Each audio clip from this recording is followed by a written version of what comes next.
première chose, chiffre que vous entendez toujours quand on parle de l'Union européenne, c'est le commerce international.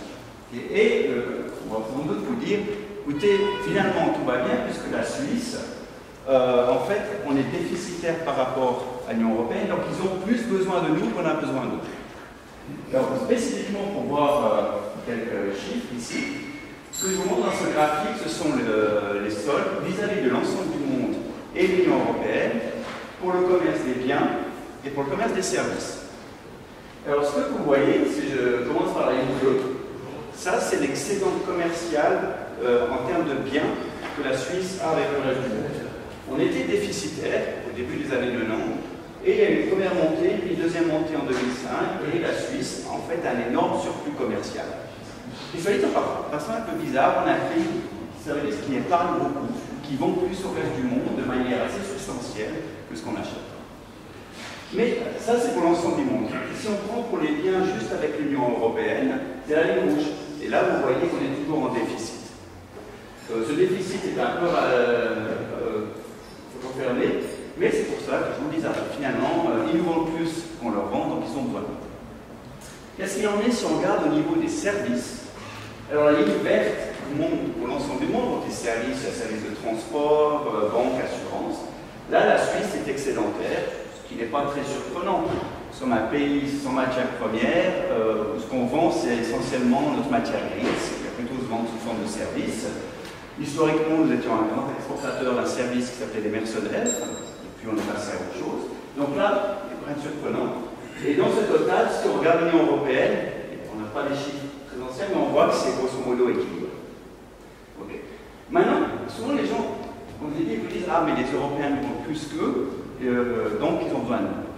Il y a quelque chose qui est très important quand vous regardez les relations internationales économiques. Ne vous arrêtez pas au solde. Pourquoi? Parce que vous ne voyez pas la taille.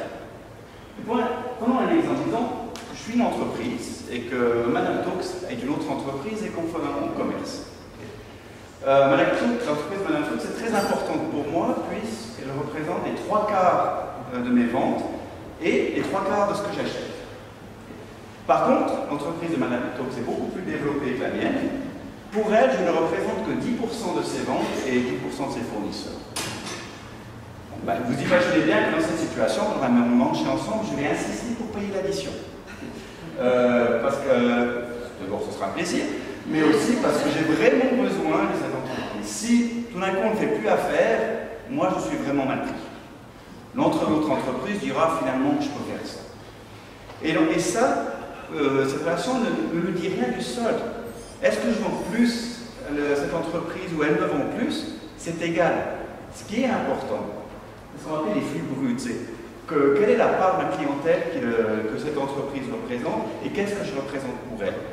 Quand elle, ça aille dans un sens ou dans l'autre, ce n'est pas important. Donc il ne faut jamais s'arrêter au sol, même si souvent les gens ont tendance à le faire. Il faut vraiment regarder ce qu'il y a sur le sol, puisque le solde, en fait, c'est exportation ou importation, mais ça ne vous dit rien de la taille des deux flux. Alors, regardons tout ça. Ce que je vais faire ici, c'est vous montrer notre situation vis-à-vis de l'Union européenne, et puis quel est le poids de l'Union européenne pour nous par rapport au reste du monde. Alors, on va commencer par le graphique de gauche. Ce que j'ai fait là, je vous ai mis des flux avec l'Union européenne, donc exportation en rouge et importation en bleu. Ce qu'on a vu tout à l'heure, c'était la différence de ces deux lignes. Ce que vous voyez très clairement, c'est que les échanges avec l'Union européenne, c'est grosso modo entre 15 et 20% du produit intérieur brut de la Suisse. C'est substantiel. Les services, que j'ai montré là en bas, c'est un peu plus petit. Donc, l'Union européenne est un gros client et un gros fournisseur. On me dit, oui, mais on commerce aussi avec le reste du monde. Et l'Asie est en plein boom, les États-Unis se portent plutôt bien. Donc, finalement, peut-être que d'autres clients sont devenus encore plus importants. C'est vrai. Et ça, vous le voyez sur le graphique de droite, où j'ai mis ces trois, pour toutes les exportations suisses, donc la ligne rouge, pour vous montrer ça, je prends toutes les exportations suisses et je dis quelle est la part de l'Union européenne là-dedans. Vous voyez que c'était à peu près 60% jusqu'à récemment. Du côté des imports, l'Union européenne elle assume à peu près 3/4 de nos importations de biens. Et ce qui est intéressant, c'est que vous voyez que depuis 2008, cette ligne est descendue.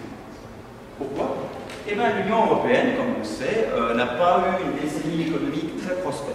On a eu la crise de l'euro, le Brexit qui s'y rajoute. On sait que l'Union européenne n'est pas une zone économique en plein boom. Par contre, l'Asie et les États-Unis s'en tirent beaucoup mieux. Donc, ce n'est pas très étonnant, finalement, que ces autres clients, Asie et États-Unis, tirent plus des exportations suisses et du coup, vont prendre une taille plus importante. Donc, on voit la part de l'Union européenne qui baisse. Maintenant, est-ce qu'il faut en déduire que, bon, bah, finalement, c'est diversifié, et puis ces tendances vont baisser? Là, il faut faire très attention. Pourquoi? Parce que la géographie, ça reste super important dans les échanges. Il y a une question des poids économiques, mais si vous voulez comprendre qu'est-ce qui détermine le volume d'échanges commerciaux en deux pays, il y a ce qu'on appelle ce résultat de gravité. La gravité, plus de masse proche, plus elles vont s'attirer. C'est la même chose en économie. Si vous voulez savoir combien exporte la Suisse vis-à-vis du Japon, alors vous avez besoin de trois variables essentiellement. Quelle est la taille économique de la Suisse, son PIB? Quelle est la taille économique du Japon, leur PIB? Plus on est grand, plus on va faire des échanges. Et là, quand vous faites une analyse statistique, le coefficient là-dessus est positif, est très fort. Et puis, la distance.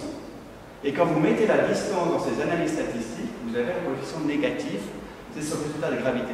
Plus on est loin, moins on va faire d'échanges. Pourquoi? D'abord, il y a les coûts de transport. Alors, ils ont beaucoup diminué, mais ça reste là. Et puis, il y a toutes sortes de formes de coûts. Il y a, par exemple, le fait que vous n'êtes pas dans le même fuseau horaire. Ben, quand vous devez appeler vos clients, si vous avez 6 heures de décalage horaire et vous êtes dans le même fuseau, ça fait une différence. C'est pas énorme, ça ne veut pas dire que vous ne pouvez pas faire du commerce avec quelqu'un aux États-Unis, mais c'est un coût supplémentaire. Et on a les différences de langue aussi. Vous n'allez pas pouvoir échanger de manière aussi fine. Et ça, par exemple, dans des échanges de services, c'est important. Vous avez beaucoup qui passent sur la communication avec le partenaire économique. Plus vous pouvez mesurer la distance géographique, mais aussi la distance linguistique. Il y a des données là-dessus, et on voit que ça rentre en ligne de compte. Donc, ce résultat de gravité-là, et ce que ça implique nécessairement, c'est que l'Union européenne, parce qu'elle nous entoure, sera toujours notre plus grand partenaire.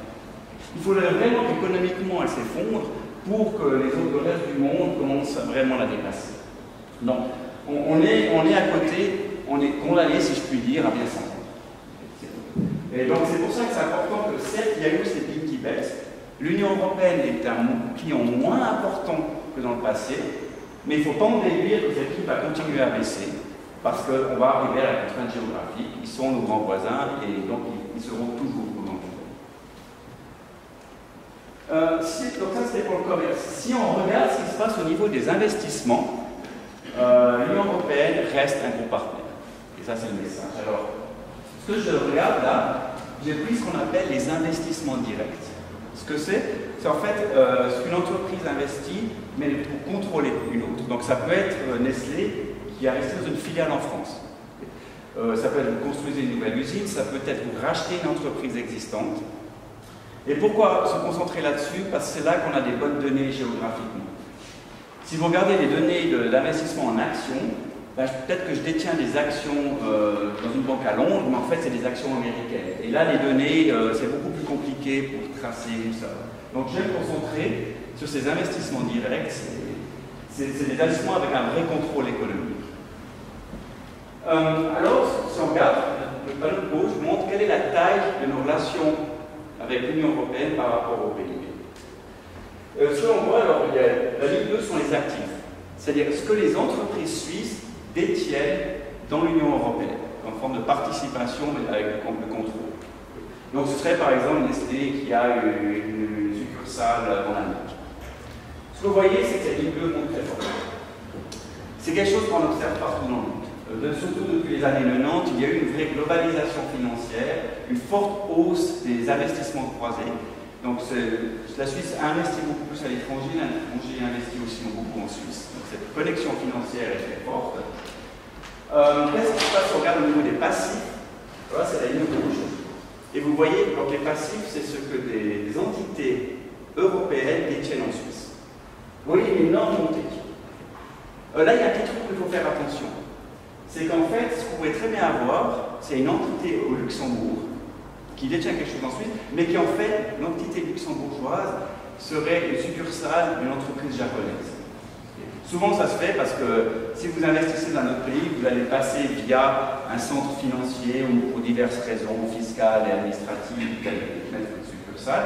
Donc, en fait, il y a ces sortes de détours qui se fait. Et ça, c'est devenu beaucoup plus important maintenant, et ça peut fausser les chiffres. Mais heureusement, les statistiques suisses nous donnent aussi un chiffre en filtrant ça, donc il nous dit voilà ce qui est vraiment détenu par quelqu'un dans l'Union européenne, donc qui est l'investisseur ultime. Alors, vous voyez, c'est une grosse différence, mais cela dit, vous voyez, ça monte quand même. Donc, beaucoup plus d'intégration financière. En termes du solde, la Suisse est une créancière nette vis-à-vis de l'Union européenne, surtout quand on corrige pour ce détour. Alors ça nous dit très bien. Notre intégration financière avec l'Union européenne a augmenté, mais elle a aussi augmenté avec les États-Unis, le Japon. Donc finalement, quelle est la part de l'Union européenne dans cette histoire? C'est ce que vous montre le graphique de droite. La ligne bleue vous dit sur tous les investissements que la Suisse a à l'étranger, quel est le pourcentage qui est dans l'Union européenne? Ce que vous voyez, ça tourne entre 40 et 50%. C'est stable, vous avez une petite augmentation récemment. Puis on peut se demander de l'autre côté, mais dans tout ce qu'on doit à des investisseurs étrangers, quel est le pourcentage qui est détenu par les investisseurs européens? C'est la ligne rouge, où là, de nouveau, il faut faire attention s'il y a un passage, un détour par Luxembourg ou Jersey. Vous voyez que c'est à 60%, ça a peu descendu, mais ça reste. Donc là, ce que l'on voit, c'est une intégration qui en volume a beaucoup augmenté, c'est le graphique du gauche, et qui a augmenté de manière assez symétrique entre l'Union européenne et le reste du monde, comme vous le montre le graphique de droite, où en fait, les lignes n'ont pas du tout de tendance à l'inverse. Donc l'intégration est très forte et demeurait très forte. Donc ça nous donne le paysage au niveau des liens. Après, on peut se dire, mais finalement, s'intégrer ou pas dans l'Union européenne, qu'est-ce que ça implique au niveau économique? Ce n'est pas une question facile. Alors, on peut faire des analyses statistiques, il faut faire attention avec quelles variables on inclut. Et ce qui rend l'analyse difficile, c'est que vous n'avez jamais, pour l'économie, il y a une seule chose qui s'est passée. Et il y a toujours plusieurs choses qui se passent, et il faut faire très attention à bien prendre ça en compte. Sinon, vous allez attribuer un effet à une cause, alors qu'en fait, c'était une autre cause qui s'est produite, et par hasard, elle s'est produite la même année. Là, ce que j'aimerais voir, c'est un peu ce qui s'est passé début des années 90. J'ai repris là les chiffres d'un blog que j'avais mis sous du temps il y a plusieurs années. L'idée, c'est que je regarde le PIB réel, donc la quantité, par habitant. Pourquoi par habitant? Parce que ça, c'est vraiment un meilleur indicateur du niveau de vie que le PIB tout court. Si l'économie croît fortement, mais simplement parce qu'il y a plus de gens, la production économique par personne ne bouge pas, et c'est finalement la production par personne qui est un meilleur indicateur de bien-être. Donc c'est pour ça que je regarde par habitant. C'est des chiffres du FMI, ce que j'ai pris. Vous prenez les niveaux, on met sur la même échelle pour que ce soit plus facile à lire. Puis on va dire, on va prendre une valeur de 100 en 1990. Et l'idée, c'est de voir pas tellement le niveau de ces lignes, mais est-ce qu'elles bougent ensemble ou est-ce qu'elles tendent à s'écarter. La ligne rouge, c'est la Suisse. J'ai mis beaucoup de pays européens là, on ne va pas commencer à faire la liste. Le seul point que j'aimerais tirer, tout ce qui est en pointillé, ce sont des grands pays, comme France ou l'Allemagne. Alors, comparé avec les grands pays européens, il faut faire attention, puisqu'en fait, nous sommes un petit pays ouvert. On n'est pas vraiment dans le même jeu qu'un pays comme la France, qui finalement a moins besoin du reste du monde. Il est plus intéressant de prendre comme comparaison d'autres petits pays européens, comme les Pays-Bas, la Suède. Ce sont des pays d'une taille similaire à la Suisse, et, qui ne sont pas sur les mêmes secteurs économiques, mais qui ont aussi beaucoup besoin du reste du monde. Et ça, ces pays sont marqués par les lignes pleines. Donc, il y a deux lignes verticales. Là, c'est 92 pour l'espace économique. Ça, c'est 2007, élargissement des réseaux de libre circulation. Alors, ils vont commencer en 2002, mais l'échelle plus petite. Je vais me concentrer là sur la partie au milieu. Ce qu'on voit, c'est qu'avant l'Union européenne, ces courbes se suivent. Après arrive l'an 2, on voit la Suisse qui décroche. On a cette décennie perdue de croissance, et puis qui va reprendre, mais qui en fait, vous voyez qu'elle reste un cran nettement au-dessous des autres. Et pour illustrer ça, les graphiques de droite, alors qu'est-ce que je fais là? Là, vous avez le niveau à gauche. À droite, je dis, mais quel est l'écart en pourcentage? Par exemple, si je prends cette ligne là tout en bas, qui est la Norvège, ça me dit que le PIB par habitant suisse était 25% plus bas que le PIB norvégien, si on part du même point. Donc, en fait, ces 25%, c'est la distance verticale entre ces deux lignes. C'est une manière assez plus simple de voir l'écart. Alors, ce qu'on voit très clairement, il y a ce décrochage au début des années 90, et puis après, il y a un parallèle. Donc, en fait, l'écart ne se creuse plus, mais il ne va pas se résorber. Donc, la Suisse décroche et reste à la traîne. Est-ce que c'est dû à l'espace économique européen? Peut-être. Là, il faut faire un peu attention parce qu'il faut garder à l'esprit qu'il y a aussi eu l'éclatement de la bulle immobilière en Suisse à la fin des années 90.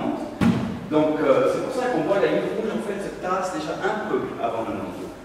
Mais cela dit, il y a un autre pays qui a aussi connu un gros problème de bulle immobilière, c'est la Suède.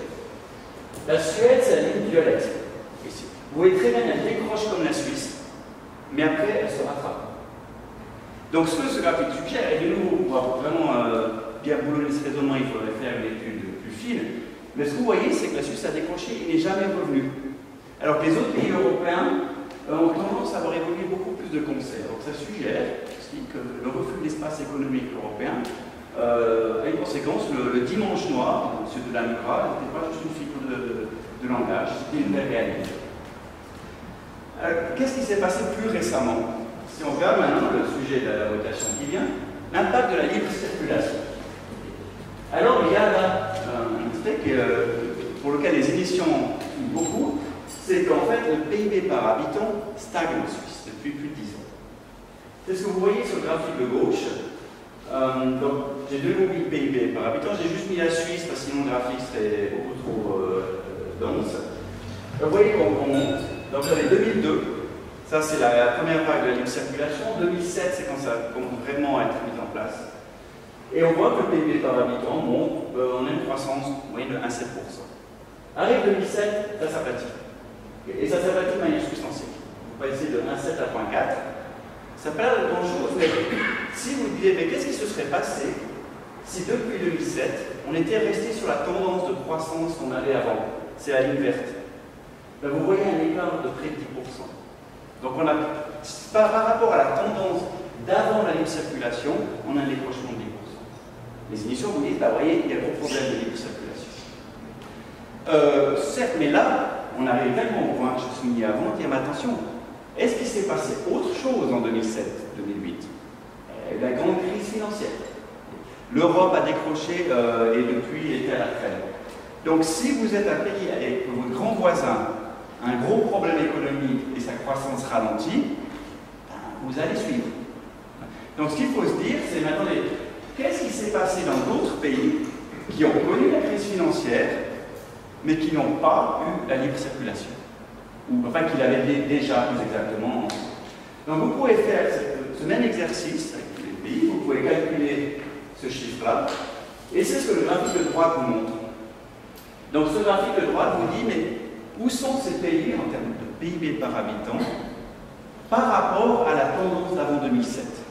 Ben, vous voyez qu'ils ont tous décroché.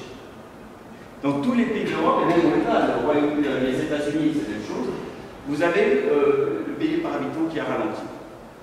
Et si on regarde ben, comment est-ce que la Suisse compare avec les autres, alors il y a la Suisse, donc il y a ce 9,7%, cette barre-là, qui correspond à l'écart sur le graphique de gauche. Et vous allez avoir d'abord les petits pays européens, et après j'ai mis les grands pays européens.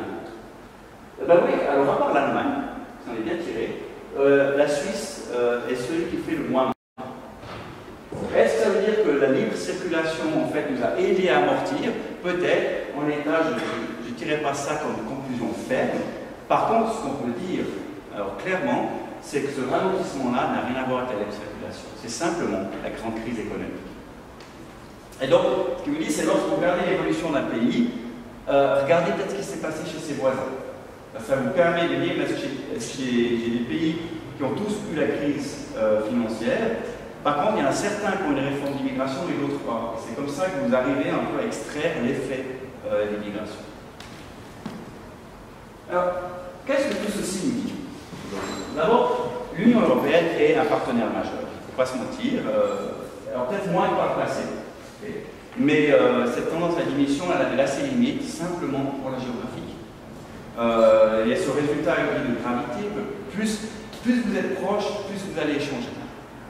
Et c'est vrai aussi pour les services financiers, c'est pas que pour le commerce des biens. Et ce qui est intéressant, c'est que la littérature a clairement montré que c'est le cas pour le niveau des échanges. Plus on est loin, moins on va échanger. Mais ce qui est intéressant, c'est que c'est aussi le cas en termes de volatilité. Lorsque vous avez une crise comme la crise de 2007-2008, où le commerce a beaucoup reculé, ou la crise du Covid actuellement, on peut dire, mais est-ce que le ralentissement du commerce est le même partout? En fait, on vient de finir un travail avec deux co-auteurs à la Banque Centrale Européenne où on montre que ce n'est pas le cas. Que plus vous êtes loin, plus vous allez baisser. Donc non seulement vous ne faites pas beaucoup d'échanges, mais en plus ce sont des échanges assez volatiles et quand les choses vont mal, le commerce a plutôt tendance à se replier sur l'environnement immédiat. Donc commercer avec le Japon, l'Italie et les pays plus lointains, ce sera un fonds de commerce qui aura tendance à être plus volatile. Alors commercer avec votre voisin, c'est quelque chose qui est bien établi et qui va mieux résister. Ce qu'on a vu aussi, c'est que la croissance du PIB par habitant suisse a décroché en 1990 et resté bas. Une partie de ça, c'est vrai, est due à l'éclatement de la bulle immobilière. Pas que l'espace économique européen, mais comme je l'ai montré, la Suède a aussi connu une bulle et pourtant elle a rattrapé sa tendance. Il y a quand même quelque chose. Depuis 2007, on a une stagnation, c'est vrai. Les émissions vous le disent, c'est absolument vrai. Ce qu'ils oublient de vous dire, c'est qu'on n'est pas les seuls. Okay. Donc cette stagnation est beaucoup plus large et elle n'a rien à voir avec la libre circulation. Après, si on se dit, mais comment on se positionne dans le rapport? Je crois qu'il faut quand même rappeler certains rapports de taille. L'Union européenne, c'est 25 fois le PIB suisse. C'est 50 fois la population. On veut vraiment aller dans un rapport de force. Alors souvent on se dit, mais l'Union européenne a la main lourde. Oui, c'est vrai. Mais attendez, imaginez pas, regardez ce rapport de force. Par rapport à rapport de force qu'on a, ils sont encore très courtois. Imaginez si c'était la Chine qui avait ce rapport de force, ce ne serait pas la même musique. Donc oui, parfois nos voisins ont un côté un peu impérial, c'est vrai, mais ça reste très très faible par rapport au rapport des pays. Ils sont beaucoup moins, ils pourraient très bien nous dire c'est comme ça, point final. Donc il faut quand même garder l'idée que la chose reste très courtoise vis-à-vis du vrai rapport de force. Alors si on disait, ben, on laisse tomber la circulation. Alors, la clause guillotine, ils nous disent oui, mais en fait la clause guillotine, elle n'est pas automatique. Finalement, comme tout traité, l'Union européenne peut choisir de ne pas l'activer. Peut-être qu'il le fait. Peut-être qu'on trouverait un accord. C'est pas impossible. Mais est-ce qu'on veut vraiment prendre le risque? Et quand tous les gens qui sont au front dans ces dossiers nous disent attendez, ça va pas être aussi simple que ça, c'est les écouter. Là, ben, je prends dans la recherche, j'ai entendu que tous les représentants des universités, des fonds disent attendez, si on refait le coup de 2014, cette fois ça va être beaucoup plus grave. Alors l'image, c'est comme si vous allez randonner en montagne, vous dites ben, je vais faire le tour de cette montagne, vous avez les gens du coin, puis vous dites oui mais attendez, vous êtes en sandales. Il dit ouais mais c'est pas. Non attendez, on connaît le sentier, c'est glissant, il y a des cailloux, on vous recommande vraiment de ne pas le faire. Puis vous y allez quand même, vous pouvez, il y a quand même un gros risque que vous reveniez avec un glacier, pas forcément en bonne forme. Donc si par exemple, en théorie on peut se dire oui on trouve un accord, mais quand les gens disent oui mais nous on pratique ça, on connaît et on vous dit que ça va être le cas, c'est quand même un gros risque. C'est un peu jouer à la roulette russe, dire qu'on va trouver un accord. Et puis, c'est pas que théorique, on a le Brexit, et ça fait des années que ça dure. Tous les arguments que vous pouvez faire à la Suisse par rapport à l'Union européenne, on dit mais en fait ils ont pas mal besoin de nous quand même, et vous pouvez les faire x10 par rapport aux Anglais. Or, qu'est-ce qui se passe? L'Union européenne se montre très dure en affaires, les Anglais aussi. Donc c'est quelque chose qui se passe mal. Encore aujourd'hui, on voit que finalement les Anglais disent bah, finalement l'accord qu'on a signé, on ne va pas tout respecter. L'Union européenne qui répond écoutez, on a l'habitude que vous fassiez un peu des effets de manche, on verra, mais si vous ne voulez pas signer, on ne signe pas. Et puis après, vous les débrouillez. Donc quand vous avez ça par rapport à des gros pays qui étaient membres, qu'est-ce qui va se passer par rapport à un petit? Moi, je ne parie pas sur le fait qu'on n'arrive pas à trouver un accord. Donc voilà, ça conclut ma présentation. Je serais ravi de prendre des questions.